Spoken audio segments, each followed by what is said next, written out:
ഇറ്റലിയിലെ രണ്ടാമത്തെ മഹാനഗരമായ മിലാനിലൂടെയാണ് ഇപ്പോൾ നാം സഞ്ചരിച്ചു കൊണ്ടിരിക്കുന്നത്.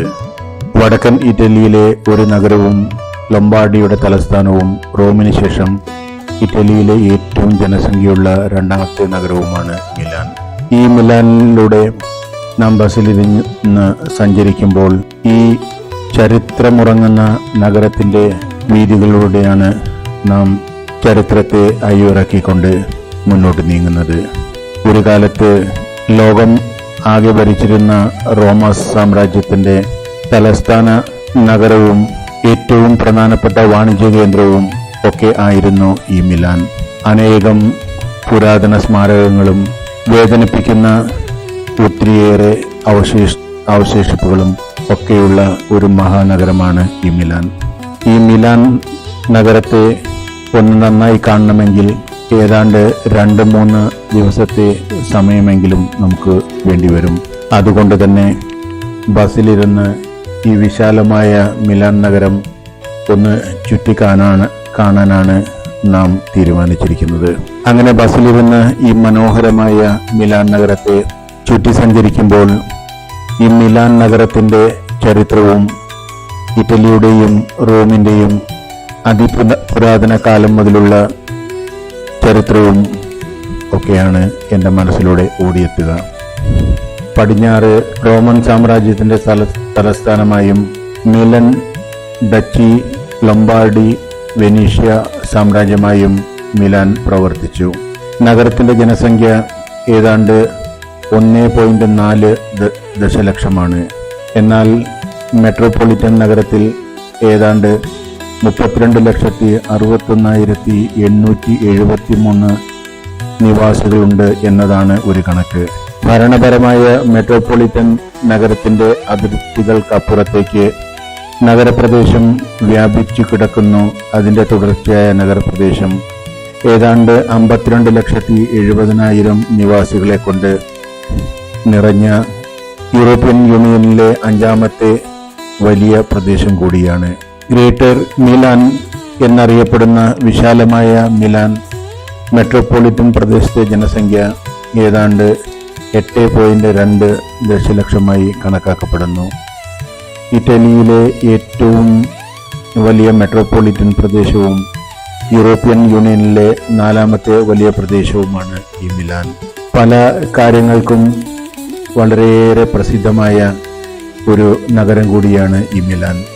കല, വാണിജ്യം, രൂപകൽപ്പന, വിദ്യാഭ്യാസം, വിനോദം, ഫാഷൻ, ധനകാര്യം, ആരോഗ്യ സംരക്ഷണം, മാധ്യമങ്ങൾ, സേവനം, ഗവേഷണം, ടൂറിസം എന്നീ മേഖലകളിലെ കരുത്തുറ്റ ഒരു പ്രമുഖ ആൽഫ ആഗോള നഗരമായി ഈ മിലാനെ കണക്കാക്കുന്നുണ്ട്. ഇറ്റലിയിലെ സ്റ്റോക്ക് എക്സ്ചേഞ്ചും ദേശീയ അന്തർദേശീയ ബാങ്കുകളുടെയും കമ്പനികളുടെയും ആസ്ഥാനവും ഒക്കെ ആണ് ഈ മിലാൻ എന്ന ചരിത്രപ്രസിദ്ധമായ നഗരം. GDPയുടെ കാര്യത്തിൽ ലണ്ടനും പാരീസും കഴിഞ്ഞാൽ യൂറോപ്യൻ യൂണിയനിലെ 3ാമത്തെ നഗരമാണ് ഈ മിലാനും ഇതിലെ വലിയ സമ്പദ് വ്യവസ്ഥയും. ലോകത്തെ 4 ഫാഷൻ തലസ്ഥാനങ്ങളിലൊന്നായി ഈ നഗരം അംഗീകരിക്കപ്പെട്ടിരിക്കുന്നു. Milan fashion week, Milan furniture മേള എന്നിവയുൾപ്പെടെ നിരവധി അന്തർദേശീയ പരിപാടികൾക്കും മേളകൾക്കും ആണ് ഈ നഗരം സാക്ഷ്യം വഹിച്ചിട്ടുള്ളത്. 1906-ലും 2015-ലും ഇത് യൂണിവേഴ്സൽ എക്സ്പോസിഷന് ആതിഥേയത്വം വഹിച്ചു എന്നതാണ് മറ്റൊരു ചരിത്ര മഹാത്മ്യം. ദേശീയ തലത്തിൽ ഏതാണ്ട് 11% വരുന്ന നിരവധി സാംസ്കാരിക സ്ഥാപനങ്ങളിലും അക്കാദമികളിലും സർവകലാശാലകളിലും ഒക്കെ പഠിക്കുന്ന വിദ്യാർത്ഥികൾ ഈ നഗരത്തിലുണ്ട്. ലിയോണോ ഡാവിഞ്ചിയുടെ പ്രധാന കലാകൃതികൾ ഉൾപ്പെടെ ലോകത്തിലെ ഏറ്റവും പ്രധാനപ്പെട്ട ശേഖരങ്ങൾ ഉൾക്കൊള്ളുന്ന മ്യൂസിയങ്ങളും ആർട്ട് ഗാലറികളും ഒക്കെ ഈ മിലാന്റെ ആകർഷണമാണ്. പ്രതിവർഷം ഏതാണ്ട് 8 ദശലക്ഷം വിദേശ സഞ്ചാരികളുടെ ഒരു ലക്ഷ്യസ്ഥാനം കൂടിയാണ് ഈ മിലാൻ എന്ന മഹാത്ഭുത നഗരം. യൂറോപ്പിലെ ഏറ്റവും വിജയകരമായ 2 ഫുട്ബോൾ ടീമുകളായ AC മിലാനും FC ഇന്റർനാഷണലും യൂറോപ്പിലെ പ്രധാന ബാസ്കറ്റ്ബോൾ ടീമുകളിലൊന്നായ ഒളിമ്പിയ മിലോനോയും ആണ് ഈ മിലാനെ ഒന്നുകൂടി തിളക്കമുള്ളതാക്കുന്നത്. 2026 വിന്റർ ഒളിമ്പിക്സ് മിലാനിൽ വെച്ച് ആണ് നടക്കാനിരിക്കുന്നത് എന്നതാണ് മറ്റൊരു രോമാഞ്ചം കൊള്ളിക്കുന്ന വാർത്ത. ഇറ്റലിയിലെ ലൊംബാർഡിയിലെ മിലാനിലെ കത്തീഡ്രൽ പള്ളി ആണ് മിലാൻ കത്തീഡ്രൽ എന്ന് അറിയപ്പെടുന്നത്. പരിശുദ്ധ മേരിയുടെ ജന്മസ്ഥലമായി സമർപ്പിച്ചിരിക്കുന്ന ഇത് മിലാൻ അതിരൂപതയുടെ ആസ്ഥാനമാണ്. നിലവിൽ ആർച്ച് ബിഷപ്പ് മരിയോ ഡെൽപിനിയാണ് ഇവിടെ ഭരണം നടത്തുന്നത്. കത്തീഡ്രൽ പൂർത്തിയാക്കാൻ ഏതാണ്ട് 6 നൂറ്റാണ്ടുകളെടുത്തു എന്നതാണ് ചരിത്രം. ഇറ്റലിയിലെ ഏറ്റവും വലിയ പള്ളിയും കൂടാതെ യൂറോപ്പിലെ 3ാമത്തെ വലിയ പള്ളിയും ആണ് ഈ മിലാൻ കത്തീഡ്രൽ. ഇങ്ങനെ എന്തുകൊണ്ടും അതിപ്രൗഢവും ചരിത്രമുറങ്ങുന്നതുമായ ഒരു മഹാനഗരമാണ് ഈ മിലാൻ. ഈ മിലാനിലെ അത്ഭുതകരമായ കാഴ്ചകൾ കണ്ടുകൊണ്ടാണ് നാം ബസ്സിലിരുന്ന് ഈ മിലാൻ നഗരത്തെപ്പറ്റിയും ഈ മിലാൻ നഗരത്തിൻ്റെ ചരിത്രത്തെപ്പറ്റിയും ചിന്തിക്കുന്നത്. 1386 ആർച്ച് ബിഷപ്പ് അന്റോണിയോ ഡാ സലൂസോ കത്തീഡ്രലിന്റെ നിർമ്മാണം ആരംഭിച്ചു. നിർമ്മാണത്തിൻ്റെ ആരംഭം ആർച്ച് ബിഷപ്പിൻ്റെ കസിൻ ഗിയാൻ ഗലിയോസോ മിലാനിൽ അധികാരമേറ്റതോടെയാണ് തുടക്കം കുറിച്ചത്. മുൻ സ്വേച്ഛാധിപതിയായ ബർണോബോയുടെ കീഴിൽ കഷ്ടത അനുഭവിച്ചിരുന്ന ധാരാളം തൊഴിലാളി വർഗങ്ങൾ പ്രതിഫലമൊന്നും ഇല്ലാതെയാണ് ഈ കത്തീഡ്രലിൻ്റെ പണിയിൽ ഏർപ്പെട്ടത് എന്നതാണ് മറ്റൊരു സത്യം. യഥാർത്ഥ ജോലികൾ ആരംഭിക്കുന്നതിന് മുമ്പ് തന്നെ അതിരൂപതയുടെ കൊട്ടാരം, ഓർഡിനറി കൊട്ടാരം, സെന്റ് സ്റ്റീഫൻസ് ബാപ്റ്റിസ്റ്റ് തുടങ്ങി 3 പ്രധാന കെട്ടിടങ്ങൾ പൊളിച്ചു മാറ്റുകയുണ്ടായി. പഴയ മരിയ മാഗിയോർ പള്ളിയിലെ കല്ല് കോറിയായി പരമാവധി ഉപയോഗപ്പെടുത്തിയാണ് ഈ കത്തീഡ്രൽ ദേവാലയം പണി കഴിപ്പിച്ചത്. ഈ ബൃഹദായ കെട്ടിടത്തിനായുള്ള നിർമ്മിതി ധാരാളം തൊഴിലാളികളെ കൊണ്ടാണ് സാധ്യമാക്കിയത്. ബുദ്ധിമാനായ ഗിയാൻ ഗലിയാസോയും അദ്ദേഹത്തിൻ്റെ കസിൻ ആർച്ച് ബിഷപ്പും ചേർന്ന് പുരോഗതിക്കായി വലിയ സംഭാവനകൾ ശേഖരിച്ചാണ് ഈ ബൃഹദായ കത്തീഡ്രലിൻ്റെ പണി പൂർത്തിയാക്കിയത്. അതിൻ്റെ ചീഫ് എഞ്ചിനീയർ സിമോൺ ഡ ഓർസേനിയോ ഗോയുടെ നേതൃത്വത്തിൽ ഏതാണ്ട് 300 ജീവനക്കാരുള്ള ഡെൽ ഡ്യൂമോ പ്രകാരമാണ് നിർമ്മാണ പരിപാടി കർശനമായി നിയന്ത്രിച്ചത്. ലംബാർഡ് ഗോത്തിക് ശൈലിയിൽ ഇഷ്ടികകൾ ഉപയോഗിച്ച് കത്തീഡ്രൽ നിർമ്മിക്കാൻ ഓർസനിഗോ പദ്ധതി ഇടുകയായിരുന്നു. അങ്ങനെയാണ് ഈ ബൃഹദായ കത്തീഡ്രലും അതിനുശേഷം ഈ മിലാൻ കോട്ടയും ഒക്കെ നിർമ്മിച്ച് നൽകിയത്.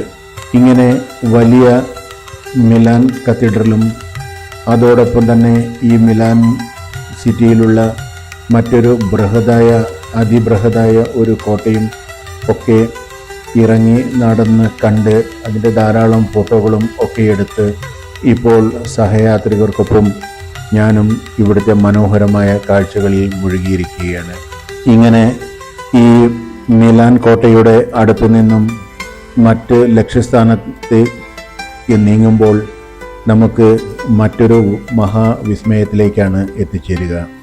അത് മിലാൻ സിറ്റി സെൻ്ററാണ്. അതിമനോഹരമായ ഒരു നിർമ്മിതി ആണ് എന്ന് പറയാതിരിക്കാൻ വയ്യ.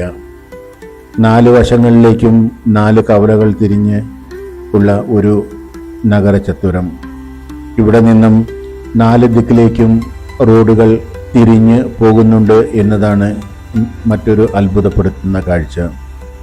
ഏറ്റവും മനോഹരമായി ഡിസൈൻ ചെയ്ത് നിർമ്മിച്ചിരിക്കുന്ന നഗരചത്വരത്തിൻ്റെ മേൽഭാഗം പോലും അതിമനോഹരമായിട്ടാണ് നിർമ്മിച്ചിരിക്കുന്നത്. അനേകായിരം യാത്രികരെ കൊണ്ട് ഏതു സമയവും നിറഞ്ഞു കവിയുന്ന ഒരു മഹാത്ഭുതം കൂടിയാണ് ഈ കാഴ്ചകൾ. ഇവിടെയുള്ള ഓരോ കാഴ്ചകളും അതിമനോഹരമാണ് എന്ന് പറയാതിരിക്കാൻ വയ്യ. ഇങ്ങനെ ഇവിടുത്തെ മനോഹരമായ കാഴ്ചകൾ കണ്ട് ഇപ്പോൾ മറ്റൊരു മഹാത്ഭുതം കാണാനാണ് നാം ബസ്സിൽ കയറി യാത്ര പുറപ്പെട്ടിരിക്കുന്നത്. അത് മറ്റൊന്നുമല്ല, ഇവിടെ അടുത്തു തന്നെ ഉള്ള മറ്റൊരു മഹാത്ഭുതമായ പിസയിലെ ഗോപുരമാണ്.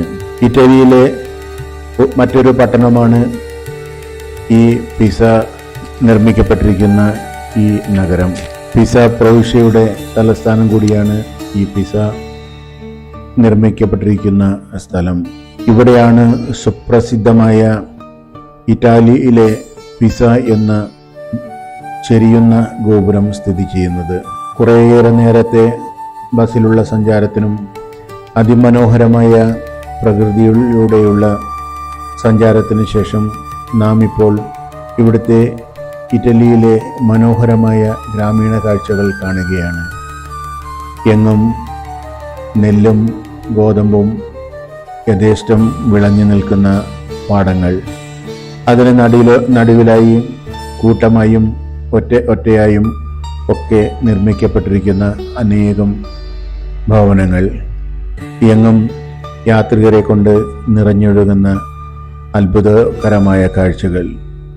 ഇങ്ങനെ ഈ മനോഹരമായ കാഴ്ചകളിലൂടെ പിന്നിട്ട് നാം ഈ നഗരത്തിൻ്റെ ഉള്ളിലേക്ക് കടക്കുകയാണ്. വലിയൊരു കോട്ടയ്ക്കുള്ളിലാണ് ഈ നഗരം സ്ഥിതി ചെയ്യുക.